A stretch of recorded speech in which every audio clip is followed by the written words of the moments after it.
Buongiorno. Everyone thinks Italy is just a quiet outdoor museum where people sip espresso and stare at old statues. Wrong. In 2026, Italy just proved they are the most dangerous athletes on the planet. They didn't just host the Winter Olympics. They turned the Alps into a high-speed racetrack and broke their own national record with 30 medals. They win with more style than the French, more speed than the Germans, and more chaos than anyone else. To understand Italy, you have to realize they've mastered the one thing the rest of us are still trying to figure out: how to live fast, eat heavy, and stay skinny.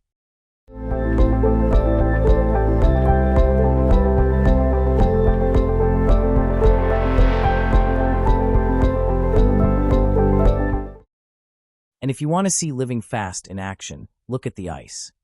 Italy didn't just show up to the luge. They staged a doubles masterclass, walking away with the gold in both men's and women's doubles. But the reason they're so good isn't just talent, it's access. In America, becoming a luge athlete is almost impossible. We only have 2 Olympic-grade tracks in the entire country, one in Park City and one in Lake Placid, plus a couple of small tracks in Michigan. If you aren't living in those exact zip codes, you're basically out of luck. But in northern Italy, it's a completely different world. If you live in the Dolomites, you're likely within 30 minutes of a track.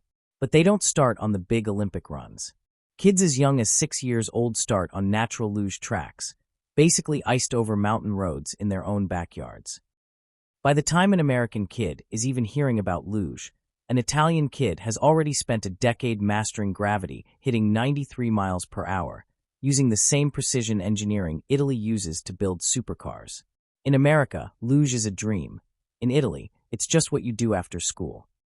And don't think this speed is a new trend.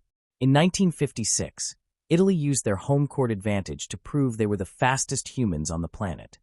Luge wasn't in the Olympics yet, but on the bobsled track, they were untouchable, staging a gold and silver sweep in the 2-man event.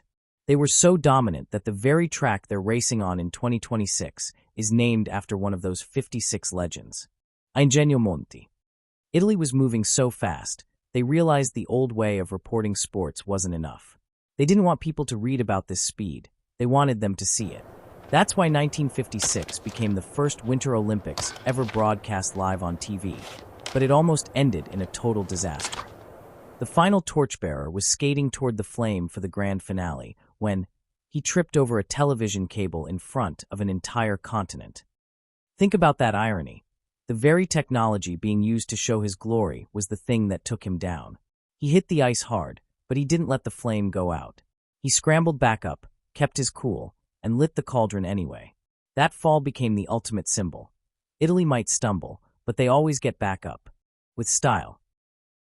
Italy got back up in 1956, and they haven't slowed down since. But to maintain that ice pilot intensity, you need the right fuel. The Italians have built a lifestyle that functions like a high-performance machine. It starts with the bread. In Italy, it's a living thing. By law, it's stripped back to just 4 ingredients: flour, water, salt, and yeast. They use long fermentation, letting the dough pre-digest for up to 48 hours, turning a simple loaf into a clean, gut-friendly energy source.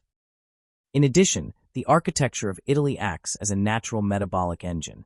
These towns aren't built for cars. They're engineered for the human body.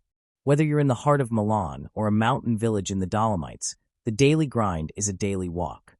The bakery, the cafe, and the track are all connected by walkable, ancient arteries. In Italy, you don't go to the gym to burn off your meal. The movement is constant and low intensity. By the time an athlete hits the track, their body has been in a metabolic slow burn all day. The health isn't a choice, it's the default setting. But even with the best fuel and a walkable city, the Italians have one final secret. It's a cultural ritual that keeps the entire nation lean, and the internet has officially dubbed it the fart walk. In Italy, it's called the passeggiata. Every evening, after the largest meal of the day, the entire town, from toddlers to grandpas, hits the streets for a slow, social stroll. But science shows this isn't just about gossip, it's a metabolic masterstroke. Walking immediately after eating flattens your glucose spikes and jumpstarts your digestion.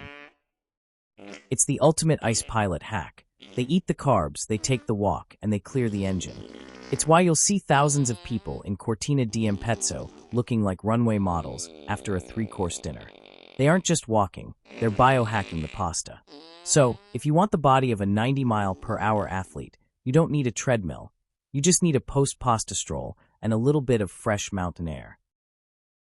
From the 90-mile-per-hour ice pilots of the 2026 tracks to the 1956 legends who almost broke the first live TV broadcast, Italy has always known how to push the limit. It's not just a sport, it's a 70-year-old blueprint for high-performance living. So the next time you see an Italian athlete flying down the ice in Cortina, just remember, they didn't get there by accident. They were fueled by real bread, powered by a walkable city, and polished by the fart walk. If you're ready to trade your treadmill for a post-pasta stroll, hit that like button. And if you want to see more deep dives into how the world's fastest cultures actually live, subscribe and join the crew. Don't miss the next one. Ciao.